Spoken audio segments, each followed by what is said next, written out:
তাপস ঠাকুরের কলমে স্বাধীনতা। আমাকে কবি বলো না, আমি কবিতা লিখিনি, কবিতা পড়িনি, শুধু কবিতাকে ঝরে পড়তে দেখেছি, শুকনো পাতার মতো পুড়ে মরে যেতে দেখেছি। ওই কবিতাকে দেখেছি শ্মশানের পথে ক্ষুধার্ত, যেন দুর্ভিক্ষে তলিয়ে গেছে তার ভিটে মাটি। সেই কবিতাকে আমি বুকে আগলে রাখতে পারিনি। অবজ্ঞা, অবহেলা আর অনাদরে সে এখন অন্ধ।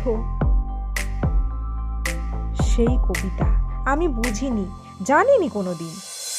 শুধু তার চোখে বার্তা পেয়েছি নতুন দিনের, নতুন আলোর। হ্যাঁ, আমি সেই বার্তা বাহক। কালের চায় আবার এসেছি এই অর্ধমৃত পৃথিবীতে।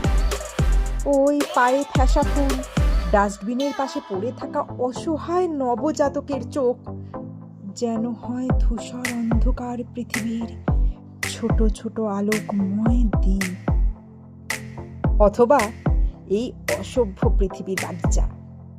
অথচ তারা পড়ে আছে পথে ধুলোয়, তাদের ভবিষ্যৎ কারো মুঠোয় বন্দি।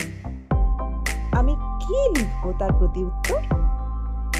ওই বঞ্চিত চোখ, ওই পায়ে ফেসা ফুলগুলি কেবলই একটি কবিতা খোঁজে প্রতিদিন, প্রতি মুহূর্তে।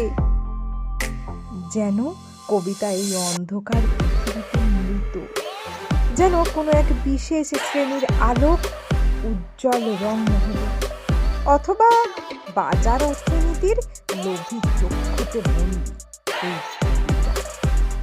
যদি আমার একক পৃথিবী ভেসে যায় কোনোদিন জনতার জোয়ারে, তবে শহরের আনাচে কানাচে প্রতিটি রাস্তায়, প্রতিটি প্রাণে বিশাল অক্ষরে তোমাদের প্রিয় কবিতাটি আমি লিখে দিয়ে যাব, যার নাম স্বাধীনতা।